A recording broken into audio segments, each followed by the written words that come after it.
শীতকালে যখন ফুলকপির আগমন ঘটে তখন আমরা সমস্ত পদেতেই ফুলকপিই খাই। তো আজকে ফুলকপি দিয়ে মাছের ঝোল বানাবো দেশি মাছ দিয়ে।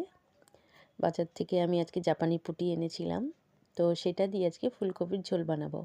আর সেটাও বানাবো একটু ট্র্যাডিশনালি, মানে আমাদের আগে ছোটোবেলায় দেখতাম ঠাকুমারা বানাতো সাতলে তরকারিটা, পাতলা করে ঝোল, অল্প শুধু জিরে গুঁড়ো দিয়ে, মানে তখন তো জিরে মরিচ বেটে রান্না করতো তারা, এখন সবই গুঁড়ো মশলায় রান্না হয়।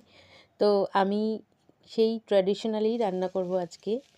তরকারি সাতলে মাছের ঝোল করব জাপানি পুঁটি দিয়ে। মাছ ভেজে নিয়েছি, আলুটাও লাল করে ভেজে নিয়েছি।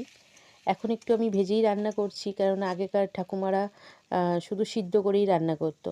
প্রথমেই কড়াইয়ে সবজি দিয়ে জল দিয়ে হলুদ দিয়ে ঢাকা দিত, তারপরে করতো। তো আমি কিছুটা সেরকমই করব, আর কিছুটা একটু আমার মতো করে।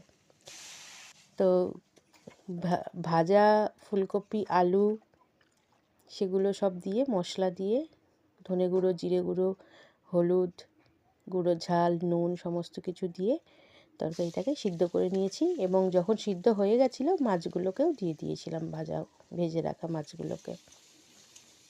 এখন এই পেঁয়াজ আর টমেটো দিয়ে একটু মশলা মতো বানাবো।